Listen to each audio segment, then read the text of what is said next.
Yeah, and it's like they're past following the mayor's us. house. Oh, past the mayor's house, who was on the way to our house, and I said, we can't go to our house because they'll come in and they'll, hurt our parents and hurt Ken and Kyle and Marcia and blah, blah, blah. Ooh, and we're driving through all these different parts of Hardy, Illinois, and it's like, at one point Ken, and we're being chased, it's like, and at one point Ken looks at me and says, Kurt, you don't need to signal when you're turning.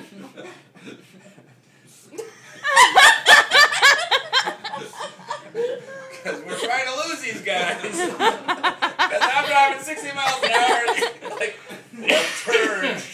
We're in high school, I just been past driver's ed. Yeah, the signal. You should have thrown a fake signal out there. That would have never really had a class about losing a tail or people trying to kill you.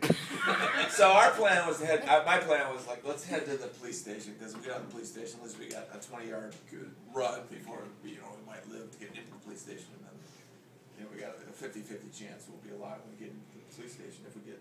But anyway, we went by our grandmother's house. Like we said, yeah, we can sacrifice our grandmother. She's old or whatever. But no, we didn't do that. We went by our grandmother's house. Fairly wide road.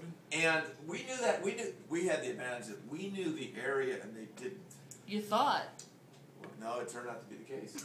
And so, like, over here was the time, here's my grandmother's house over here, and it's like the time I stayed with Steve and watched The Outer Limits and got scared to death, and he got in trouble for that.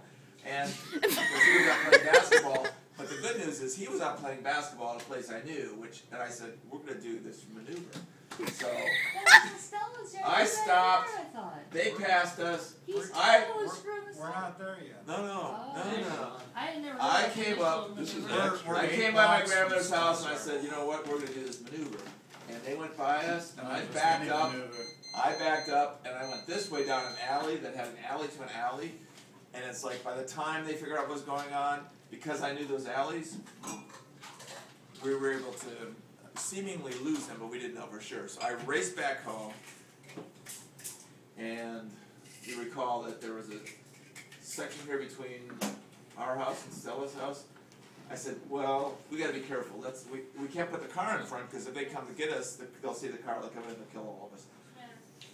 So I drove down past Stella's house, into their driveway, onto their lawn, which hid the car from everybody. Stella's house was long back from the road.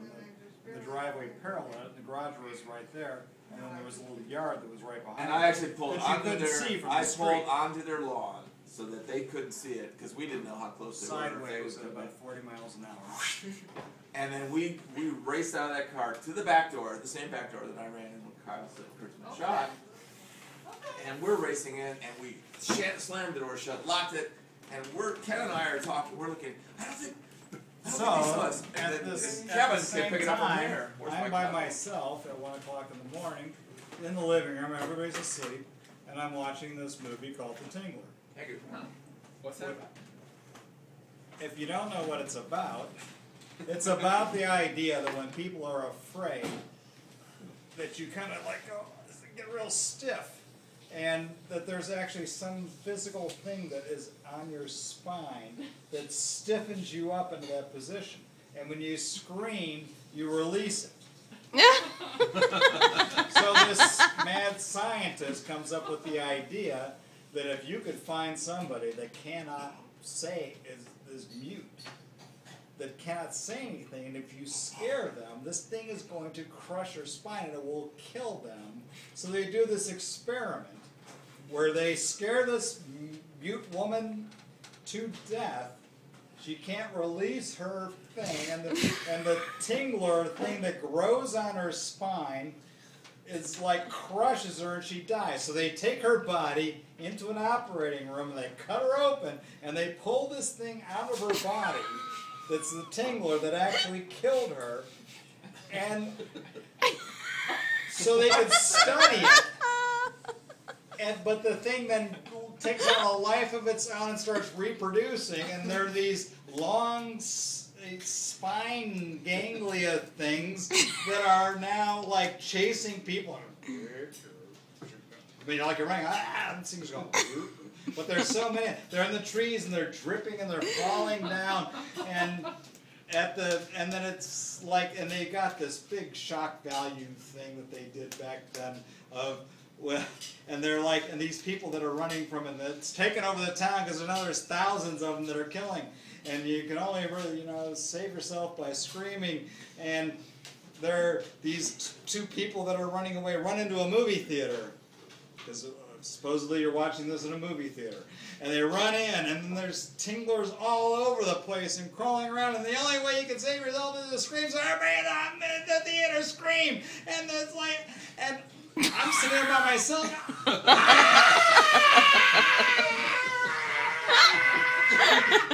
And I hear the back door.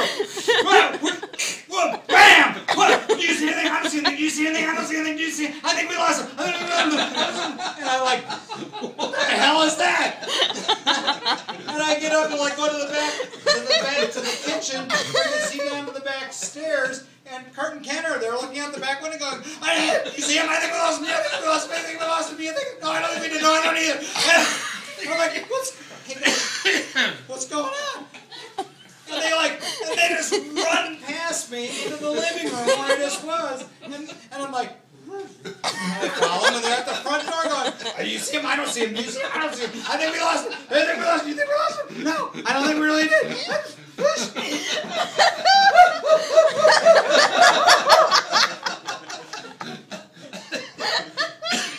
And these guys are older than me, and I'm like, because I'm like sophomore or something, and I'm so, they're cool, and I'm like, I want to be cool too.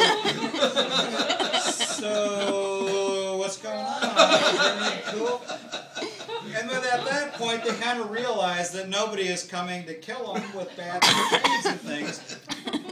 And they like go, Christian, your brother, it's kind of, they go, oh yeah, nothing really happened. We just kind of had a little incident, and it's all over now. But, and they tell me the story, or they've been chased all over the town of Harvey by these guys with chains and sticks and guns now, and they've got rockets and mortars and things, and radios and support people that are coordinating around them. And they're like, yeah, that's cool, we lost him. So We could have taken him. I kind of left the car in Stella's backyard and sideways in the mud. Kind of tore it up a little bit. We really ought to get that out of there. Here's the keys, Kevin. Why don't you go move the car back out front? I'm like, here's the keys, Kevin. I got the hidden car. I've got to put it back out on the plain side of the street. But I got to be cool because I just learned how to drive and. Well, plus you're 15, so that's like an honor. Yeah. And I'm in Stella's backyard, which is about the size of this dining room, and I'm like, all right, gotta go forward and back single. Back forward, single,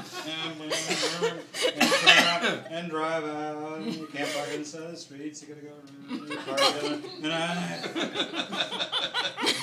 And then I survived, and nothing happened to me. That's the end of the story. Don't touch me. I want a little. No. I forgot that part too. Here's the keys, Kevin. We're gonna watch TV now. Oh my